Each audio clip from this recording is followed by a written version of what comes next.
insediano i 24 consiglieri comunali di Agrigento, tra questi l'ex sindaco Firetto, eletto il presidente e il vice sono Civiltà e Cirino. Agrigentino minacciato di morte, prima gli puntano una pistola al collo, poi trova nella cassetta della posta un proiettile, indagini in corso. La preoccupazione dei sindaci della provincia che scrivono proposte volte alla prevenzione, anche l'Ordine dei Medici lancia un appello, domenica sapremo che misure prenderà il governo. Continuano a creare disordini, mettono in difficoltà le forze dell'ordine, scappano, altri 4 fuggono da Villa Sicania.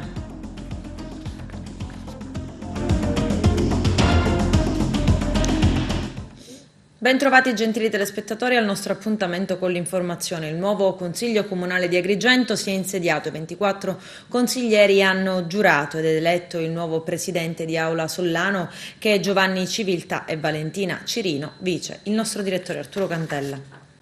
È il professor Giovanni Civiltà, docente di italiano eletto nelle liste di Forza Italia, il presidente del nuovo Consiglio Comunale di Agrigento, eletto ieri nel corso della prima seduta, una votazione che ha visto il professor Civiltà raccogliere ben 15 voti sui 16 di maggioranza.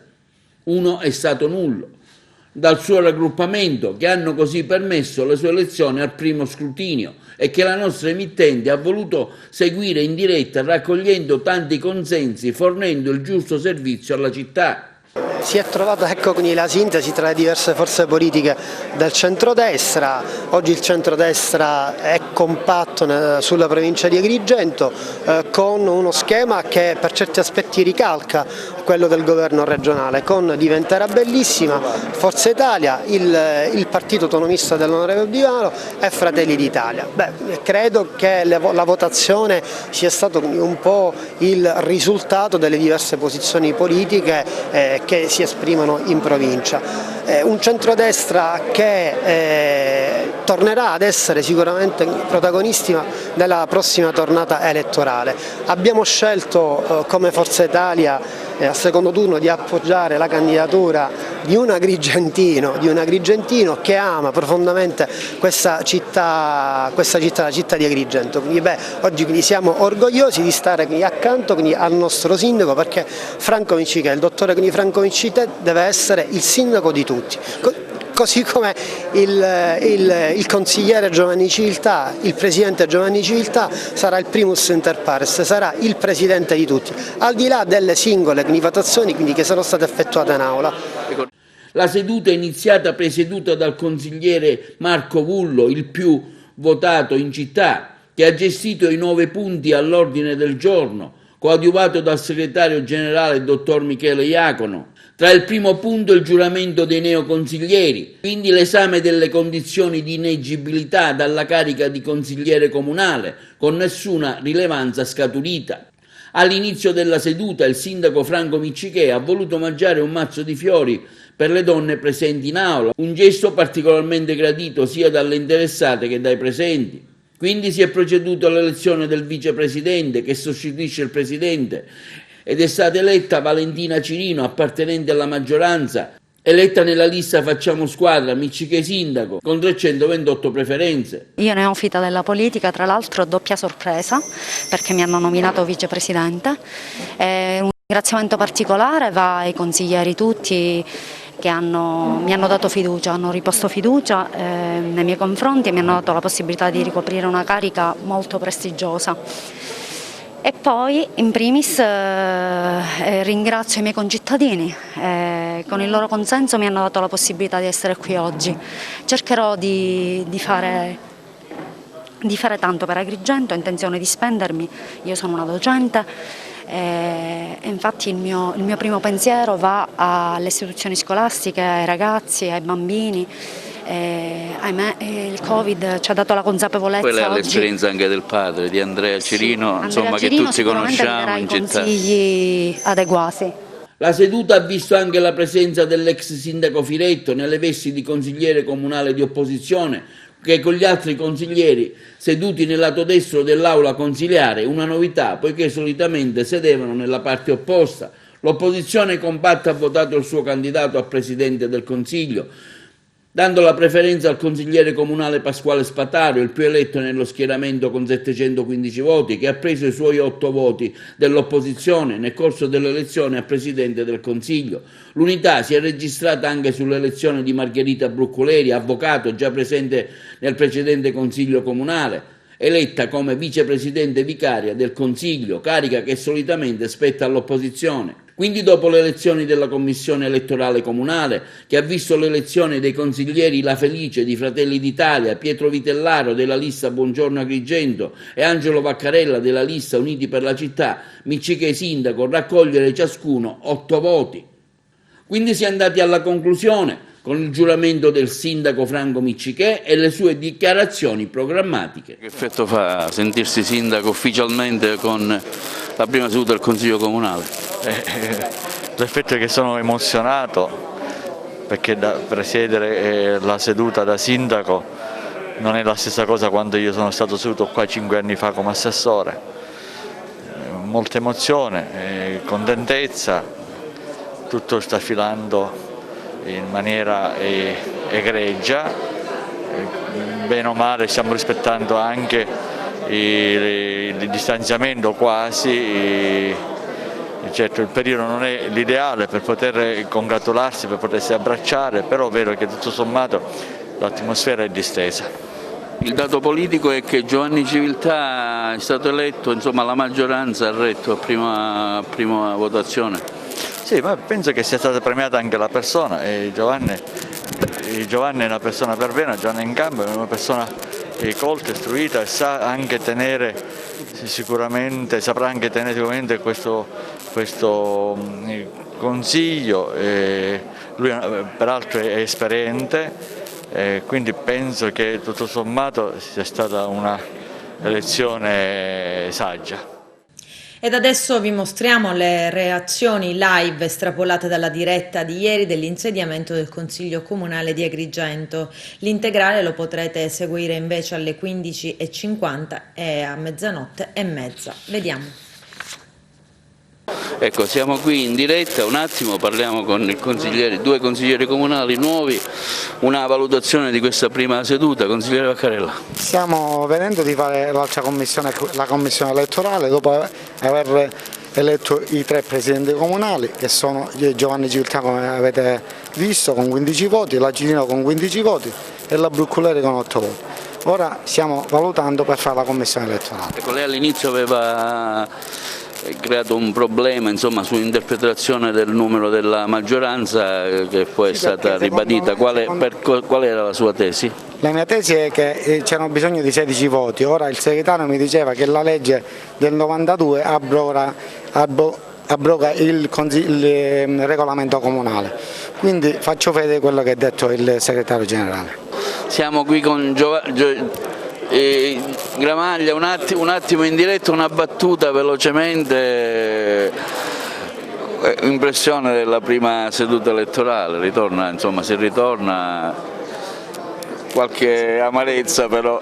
L'amarezza uno deve, in politica bisogna solo accettare quelli che sono gli schemi, quelli che sono ciò che sono le decisioni verticistiche, poi col tempo uno si fa anche, le metabolizza. L'amarezza è perché si diceva che insomma anche lei concorreva alla nomina di Presidente del Consiglio. In politica funziona, ci stanno anche queste. La democrazia è questa. La democrazia funziona, diciamo che la democrazia non sempre funziona così, però ci sta. Ci sarà modo e tempo, i tempi della politica. Ce l'auguriamo, almeno dico, ce l'auguriamo tutti che questo sia un consiglio. Questo non comporterà decisioni drastiche per lei? In politica tutto va meditato col tempo e con le giuste riflessioni. Grazie consigliere Gramaglia. Ora passiamo scusate ma siamo in diretta, per cui velocemente una battuta. Lei rappresenta l'opposizione, da qualche giorno fa è stato assessore all'ecologia che brillantemente ha svolto con le grandi difficoltà del territorio agrigentino, ora sentirsi dall'altra parte che effetto fa? Ma è sono regole della politica, diciamo. La città di Agrigento ha espresso un certo consenso, lo ha fatto secondo delle valutazioni e dei giudizi che magari potevano essere più approfonditi e che il tempo poi, è sempre galantuomo, ci darà bene o male maggiori ragioni nella comprensione delle persone. Io credo nella continuità amministrativa. Quello che io ho fatto, quello che ha fatto il sindaco Firetto è un impegno, un lavoro per la città di Agrigento e deve continuare in questa linea e con questa finalità. Cioè, non c'è bisogno di caratterizzare l'azione amministrativa in termini settari, particolari, di isolamento. La continuità amministrativa, noi siamo disposti anche a collaborare. Bene, grazie. Un attimo, prima che sta iniziando la seduta, il neoconsigliere Carmelo Cantone, un po' emozionato, l'abbiamo visto, ha partecipato anche come scrutatore a questa elezione che ha visto l'amplenne dei voti della maggioranza verso il professore Civiltà. Una maggioranza compatta, il buongiorno si vede dal mattino, è una maggioranza che sicuramente riporta in Aula Sollano la politica totale. Grande emozione oggi perché nonostante abbia ricoperto diversi ruoli amministrativi, entrare in Aula Sollano nella tua città è sempre un'emozione da non poco. Sicuramente io dico che sono terminate le campagne elettorali, sono finite tutte le diatribe, non ci dovrebbero essere neanche più in quest'Aula diatribe perché la città ha bisogno di un aiuto assoluto da tutti, è ora di collaborare tutti insieme per il bene comune, tutto qua. Speriamo di essere all'altezza del mandato che ci hanno dato la gente. Prima è stato minacciato con una pistola puntata al collo e con l'inequivocabile frase "finisti di campari, ora t'ammazzo". 3 giorni dopo, lunedì scorso, nella cassetta della posta, mentre si accingeva a verificare se vi fosse o meno della corrispondenza, ha trovato in mezzo a dei volantini pubblicitari un proiettile per pistola, un'intimidazione in piena regola, quella messa a segno a Fontanelle contro un 40enne agrigentino che ancora una volta sotto shock non ha potuto far altro che chiedere aiuto alla polizia e sul posto, oltre alle pattuglie delle volanti, sono giunti anche gli agenti della scientifica. L'uomo, accompagnato dal legale di fiducia, ha formalizzato denuncia a carico di ignoti. Per quanto ritrovato, l'agrigentino è stato ascoltato nel tentativo di fare chiarezza e di tracciare la giusta pista per capire cosa stia accadendo. Il mistero di fatto, se però infittito, non è chiaro se il proiettile sia precedente o successivo all'episodio delle minacce. Questo perché, stando a quanto emerge, il 40enne non controllava da un po' la sua cassetta della posta. Appello dei sindaci agrigentini: servono provvedimenti straordinari per contenere la diffusione del contagio da Covid-19. La parola d'ordine deve essere prevenzione. C'è il servizio. I primi cittadini della provincia di Agrigento hanno firmato ed inviato un accorato appello rivolto alle massime autorità istituzionali, sanitarie regionali e nazionali ed hanno chiesto provvedimenti straordinari per contrastare la diffusione del coronavirus. I sindaci sono allarmati dal rapido aumento dei contagi e scrivono che il territorio presenta un quadro diffuso di carenze strutturali, soprattutto in alcune aree interne, tali da non reggere un ulteriore avanzamento dell'epidemia. Nella lettera appello trasmessa alla Regione Siciliana al Governo nazionale, i sindaci hanno stilato un elenco di 10 interventi necessari per limitare la corsa inarrestabile della pandemia. Chiedono di assicurare con i tamponi rapidi in via prioritaria la tempestiva individuazione dei casi Covid-19, garantire ai medici di base la possibilità di effettuare tamponi rapidi per una precoce diagnosi, potenziare i laboratori di analisi dei distretti sanitari per effettuare un maggior numero di tamponi, aumentare il personale per la tracciabilità dei contagi dei soggetti affetti da virus e poi tamponi rapidi nelle scuole dell'infanzia, primaria e secondaria di primo grado. Autorizzare i medici di famiglia e il personale presanitario in collaborazione con i comuni ad effettuare tamponi rapidi ai cittadini. Sottoscrivere apposite convenzioni con laboratori privati per effettuare più tamponi. Fornire ai medici di base ulteriori vaccini anti-influenzali per le vaccinazioni dei bambini da 0 a 6 anni e per la popolazione adulta dai 60 anni in su. E infine istituire continuativamente, anche nei fine settimana, tutti i distretti sanitari, anche in quelli periferici, le USCA, ovvero le unità speciali di continuità assistenziale, per prevenire ritardi e disservizi. Le richieste scaturiscono dal grave quadro epidemiologico della diffusione del Covid-19, che vede coinvolti tutti i comuni della provincia agrigentina e dalla consapevolezza che appare indispensabile, scrivono i sindaci, attuare un punto cardine del sistema sanitario che veda nella prevenzione lo strumento più idoneo a tutelare il diritto alla salute costituzionalmente garantito. Il bollettino dell'ASP di Agrigento conta 57 nuovi casi in un giorno e un quarto dei tamponi fatti, e l'ordine dei chirurghi ed odontoiatri non fa mistero sulla preoccupazione per l'aumento dei contagi e la conseguenziale pressione sulle strutture sanitarie. Il nostro direttore Arturo Cantella. I dati Covid che riguardano la nostra provincia, diramati dall'ASP di Agrigento, vedono sinteticamente registrare 57 nuovi casi positivi, 39 guariti, 2 ricoverati. I soggetti positivi sono in totale 1330, di cui 497 guariti, 33 deceduti, 718 in trattamento domiciliare, 82 i ricoverati. I maggiori casi registratisi ieri nel nostro territorio sono Camastra con più 9 casi, Grotte con più 6 casi positivi, Naro con più 2, Raffadali con più 3, San Biagio Platani con 7 nuovi casi in più, Sant'Angelo Muxaro con 3 casi in più, Montevago con 1 caso in più. Intanto l'Ordine dei Medici, Chirurghi ed Odontoiatri della provincia di Agrigento manifesta, attraverso una lettera inviata al prefetto, ai sindaci della provincia, al direttore generale e quello sanitario dell'ASP di Agrigento, una grande preoccupazione per l'attuale emergenza Covid-19 nella nostra provincia. In particolare sottolinea uno stato di apprensione per la situazione in essere presso i nosocomi del nostro territorio in considerazione dell'aumento dei casi Covid-19. Già nei mesi scorsi, durante la fase 1 della pandemia, afferma il Presidente nel suo comunicato stampa, dottor Giovanni Vento, quest'Ordine dei Medici aveva proposto e suggerito alle istituzioni di competenza preposte la costituzione di una unica struttura Covid da individuare presso l'ospedale civile di Ribera o delle strutture sanitarie private, così da scongiurare rischiose commistioni tra i pazienti Covid e non possibili presso altre strutture ospedaliere della nostra provincia. L'Ordine dei Medici auspica che questa ulteriore sollecitazione possa essere presa in considerazione e condivisa dagli organi istituzionali preposti al fine di garantire la massima sicurezza e serenità operativa per tutto il personale sanitario dotato in modo quantitativamente e qualitativamente adeguato relativamente tuti, camici, visiere, guanti, calzari, copricapo e contemporaneamente garantire la salute a tutti i cittadini e agli utenti.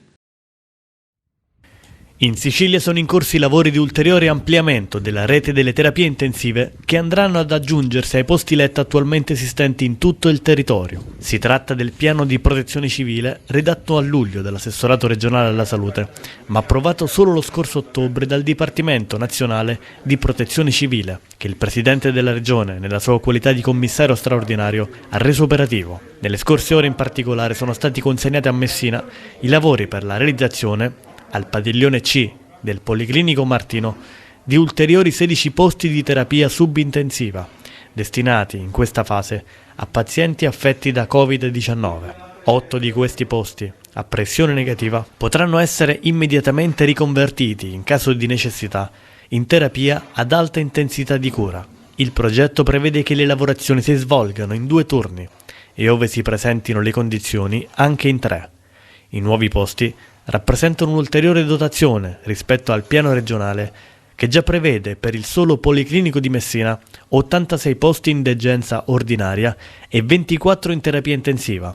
In questo caso i posti saranno esclusivamente dedicati a pazienti Covid-19 e non sarà quindi necessario sottrarre spazi ad altri servizi essenziali. Il piano straordinario, che coinvolge quasi tutte le aziende del sistema sanitario regionale, complessivamente prevede la realizzazione di 581 nuovi posti di terapia intensiva e subintensiva. Gli interventi sono coordinati dall'ingegnere Tuccio D'Urso, nominato soggetto attuatore. Una mozione di censura nei confronti dell'assessore regionale alla sanità Ruggero Razza è stata disposta dal Partito Democratico, dal Movimento 5 Stelle e dal Movimento 100 Passi tramite i rispettivi capigruppo Giuseppe Lupo, Giorgio Pasqua, Claudio Fava. Con la mozione, che rappresenta un atto di sfiducia, si chiede al Presidente della Regione Nello Musumeci di provvedere alla immediata rimozione e sostituzione dell'assessore Razza. Nella mozione, tra l'altro, si legge: virus e la Sicilia si trova oggi in piena emergenza Covid, gravi responsabilità sono dell'assessore alla salute Ruggero Razza, che non ha svolto in maniera adeguata le sue funzioni di indirizzo e coordinamento della programmazione sanitaria e dell'assistenza territoriale ed ospedaliera per fronteggiare la pandemia ed ha ritardato tutti i provvedimenti di sua competenza per attenuare gli effetti, consentendo il progressivo innalzamento del livello di rischio nella diffusione del virus, creando dunque i presupposti che hanno portato la Sicilia ad essere dichiarata area arancione con le conseguenti misure restrittive ai sensi dell'articolo 2 del DPCM del 3 novembre scorso. I coordinatori provinciali di Diventerà Bellissima di tutta la Sicilia replicano alla mozione di censura contro l'assessore regionale alla salute Ruggero Razza, presentata dal Partito Democratico, dal Movimento 5 Stelle e da Centopassi. Affermano ora che altre 5 regioni italiane sono passate alla zona arancione e altre stanno per passare, che hanno più da dire. Il Partito Democratico, il Movimento 5 Stelle e i Centopassi contro il governo Musumeci sono stati smentiti dai fatti. Che figura, i siciliani meritano, prosegue la nota, un'opposizione di ben altro livello e responsabilità, è quanto dichiarano i 9 coordinatori provinciali di Diventerà Bellissima.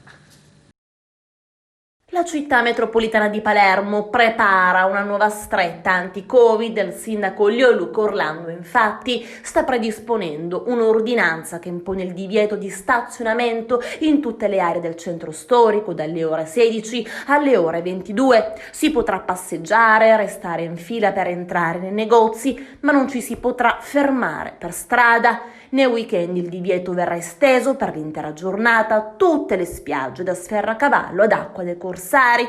L'ordinanza, ha annunciato il primo cittadino, dovrebbe entrare in vigore già da giovedì, al massimo venerdì prossimo. Non verranno sospesi i mercatini rionali, ma la polizia municipale dovrà monitorarli costantemente. Il DPCM li consente, ha ancora affermato Orlando. Tuttavia, in caso di violazioni delle regole li chiuderò. I concessionari dovranno attenersi strettamente al decalogo e verranno tenuti sotto osservazione dai vigili urbani, incaricati di fare giornalmente dei report fotografici. Dalle associazioni di categoria è arrivata la richiesta di un maggiore contrasto all'abusivismo commerciale. Che questa sia la volta buona dopo anni, anzi decenni, di abusivismo incontrollato nei mercatini. Intanto vanno avanti le lezioni in presenza nelle scuole dell'obbligo, ad una condizione però, ha detto ancora Orlando: se l'ASP non dovesse dare al comune notizie rassicuranti in merito ai contagi e alla salvaguardia della salute di docenti e alunni,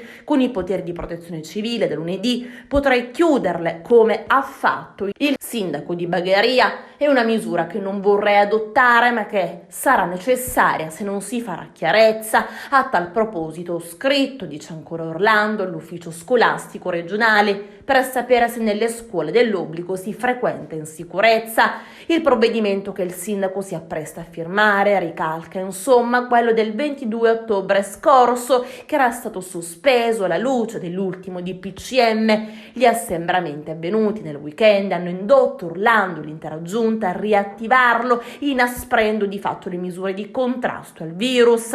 Si è così deciso di contingentare l'ingresso nelle ville e nei giardini comunali, reintroducendo la prenotazione obbligatoria, ma soprattutto l'antidoto a concentramenti e raduni di persone è stato individuato nel divieto di stazionamento anche nelle isole pedonali. Tutte le misure che troveranno spazio nell'ordinanza del sindaco sono state illustrate al prefetto Giuseppe Furlani, al Comitato per l'Ordine e la Sicurezza. Non sono un virologo, ha sottolineato Leoluca Orlando, ma il dovere di rispettare le indicazioni dei medici e dei comitati tecnico-scientifici. Dobbiamo coniugare la salute dei cittadini e stare attenti alle conseguenze dei divieti sull'apparato economico. Per questo, finalmente, da una decina di giorni vengono forniti ai sindaci i dati sui contagi comune per comune, non quelli sulla capacità delle strutture ospedaliere di far fronte all'aumento dei contagi, in quanto massima autorità sanitaria cittadina Ancora, ribadisce Orlando, torna a chiedere con forza i numeri sui posti letto disponibili, sui posti in terapia intensiva. Io la password del sistema GECOS, ha ricordato ancora il sindaco di Palermo, ma posso solo visionare le informazioni di protezione civile. Sarebbe sufficiente che io, come tutti i sindaci, fossi abilitato a consultare questi dati per capire qual è la reale situazione nelle nostre città. Parole che rispolverano insomma la polemica di 2 giorni fa con la regione, il commissario provinciale per l'emergenza Renato Costa. Sarei contento se qualcuno dovesse smentire che fra 10 giorni ci sarà uno tsunami, ha dichiarato ancora il sindaco di Palermo. Ai cittadini invece Orlando ha lanciato l'ennesimo appello alla prudenza: restate a casa, limitate al massimo gli spostamenti, siamo alla vigilia di una possibile tragedia, non possiamo permetterci di avere una medicina di guerra, con la considerazione che il sistema sanitario italiano rischia di implodere da un momento all'altro. Tra le altre cose, il sindaco ha annunciato lo smart working per la quasi totalità dei dipendenti comunali, mentre sullo stop alla ZTL l'amministrazione non si è ancora determinata. Lo faremo nelle prossime ore, ha concluso Orlando, quando ci arriveranno i dati sullo smog e sui flussi di traffico. Covid e il Natale, i prossimi scenari dal 15 novembre. Il premier Giuseppe Conte vuole aspettare quella data prima di prendere ulteriori provvedimenti o revocarli. C'è il servizio. L'ultimo monitoraggio dell'Istituto Superiore di Sanità ha evidenziato che l'indice di trasmissibilità RT si è stabilizzato, crescendo più lentamente rispetto all'aumento vertiginoso di ottobre. La curva epidemica quindi accenna a una flessione, ma questo non significa che presto si assisterà a una revoca delle misure restrittive rinnovate nell'ultimo DPCM. Il motivo è l'impatto che il Covid sta avendo e continua ad avere sugli ospedali in tutte le regioni ormai vicine alla soglia critica per la tenuta.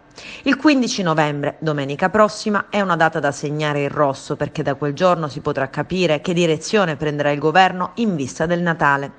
Giuseppe Conte, dopo la firma sull'ultimo DPCM, ha spiegato che serviranno altri sacrifici per preservare le feste.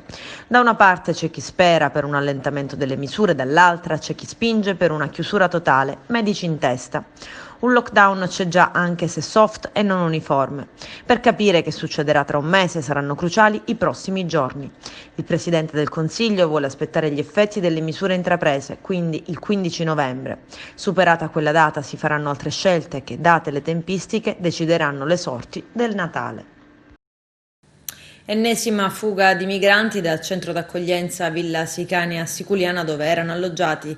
In 4 hanno beffato il folto gruppo di forze dell'ordine a presidio della struttura, momenti concitati all'ingresso del paese, dove sono in corso le ricerche da parte della polizia. Un gruppetto di ospiti ha creato qualche disordine e all'improvviso in 4 sono riusciti ad uscire dalla struttura facendo perdere le proprie tracce. Adesso c'è la pubblicità, a tra poco vi aspetto. Droga e corse clandestine di cavalli, blitz a Messina contro clan, 33 arresti. Le strade scelte per le gare venivano chiuse al traffico da gruppi di giovani a bordo di scooter. I dettagli nel servizio.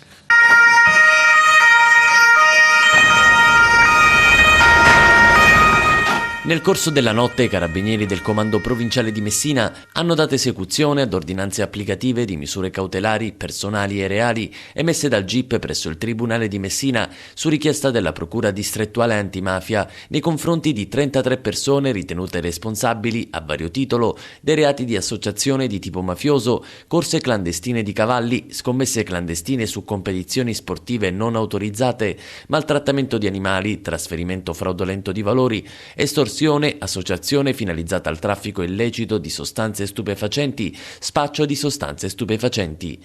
L'operazione ha consentito di disarticolare un gruppo criminale facente capo alla famiglia mafiosa messinese denominata Clan Galli e di individuare una rete di distribuzione di sostanze stupefacenti operante in vari quartieri della città dello Stretto. L'indagine ha documentato il controllo che il gruppo mafioso esercitava sul proficuo business delle scommesse illecite sulle corse clandestine di cavalli effettuate nel messinese in orario notturno su strade urbane ed extraurbane, illecitamente chiuse al traffico veicolare da gruppi di giovani a bordo di scooter e motocicli, appositamente reclutati per consentire il passaggio indisturbato dei calesse trainati dai cavalli in gara. Inoltre il sodalizio mafioso messinese si rapportava al clan Santa Paola di Catania per regolare i rapporti e le controversie riguardanti le gare clandestine tra scuderie messinesi e catanesi, effettuate nei territori di confine tra le due province. Tra gli indagati anche un veterinario compiacente che si prestava a somministrare farmaci agli animali al fine di incrementarne le prestazioni. Sono in corso anche sequestri patrimoniali di beni riconducibili al gruppo criminale. Sì, diciamo, questa non è ovviamente una novità. L'aspetto di interesse è certamente il fatto che sia ancora una volta la conferma del fatto che le corse clandestine di cavalli, la gestione delle scommesse legate a questa tipologia di attività illecite è appannaggio della criminalità mafiosa. E in questo senso è stato dimostrato come il clan di Giostra avesse diretti interessi nella gestione di queste attività illecite e ci fosse un'interlocuzione con il clan Santa Paola per ciò che riguardava le gare clandestine tra messinesi e catanesi, gare clandestine che venivano svolte normalmente a cavallo, nel territorio a cavallo tra le due province, e laddove vi erano da risolvere controversie legate alla gestione dei proventi di questa attività di scommesse, ovviamente c'era l'interlocuzione tra i rappresentanti dei clan. Le intercettazioni hanno fatto emergere come l'Irrera, che è il principale indagato dell'operazione che è stata conclusa questa notte, riteneva che sostanzialmente la gara fosse stata falsata perché c'erano stati alcuni ragazzi con dei motorini che avevano spinto uno dei calesse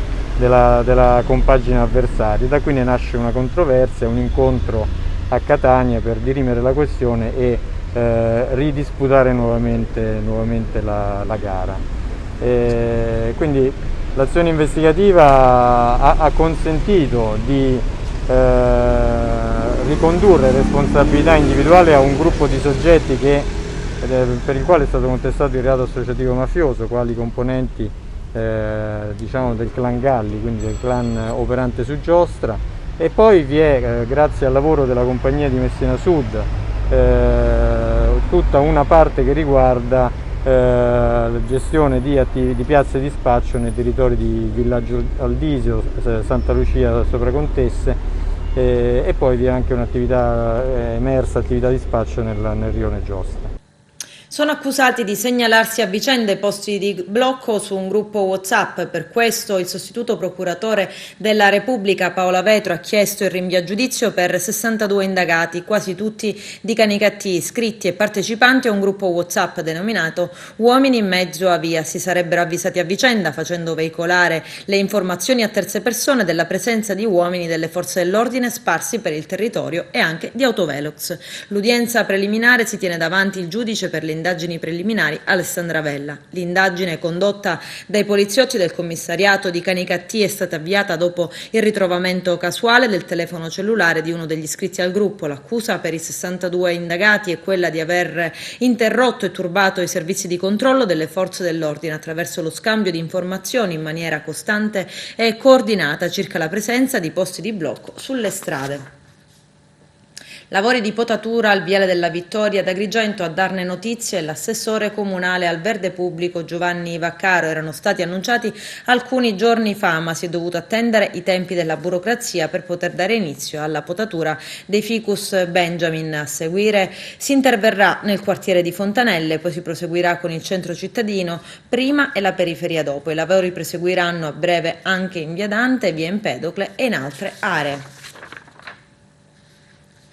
L'associazione ambientalista Mare Amico segnala che da diversi anni nella spiaggia di Punta Bianca in territorio di Palma di Montechiaro è presente un'abitazione abusiva che è stata edificata a meno di 10 metri dal mare. Purtroppo, spiega Claudio Lombardo, anche in questa zona l'erosione costiera ha fatto perdere diversi metri di spiaggia ed ora la casa rischia di crollare in mare. Pertanto Mare Amico ha chiesto al sindaco di Palma di Montechiaro di voler intimare al proprietario di abbattere la casa in questione e, qualora non ottemperasse nei termini previsti dalla legge, di provvedere ad abbatterla in danno alla proprietà. Il comitato Insieme per Gioco di Agrigento annuncia che a San Leone il parco dei giochi per bambini, piccola isola dei giganti, è ritornato ad essere pienamente funzionante con il recupero delle altalene e della molla a delfino. Il comitato Insieme per Gioco commenta: grazie alla sensibilità della deputata regionale Giussi Savarino, che ha sostenuto l'iniziativa, e alla celerità dei tecnici del comune, finalmente la nostra piccola isola dei giganti torna ad essere pienamente funzionante. Cogliamo l'occasione per chiedere al comune di installare finalmente le telecamere che ci furono donate per la vigilanza del parco e di prestare maggiore attenzione a bandi ministeriali e regionali volti a finanziare parchi gioco per i più piccoli. Agrigento, concludono, deve essere una città anche a misura di bambino. Con questo è tutto, termina qui l'edizione del telegiornale. Grazie per la gentile attenzione e per essere stati con noi. A presto.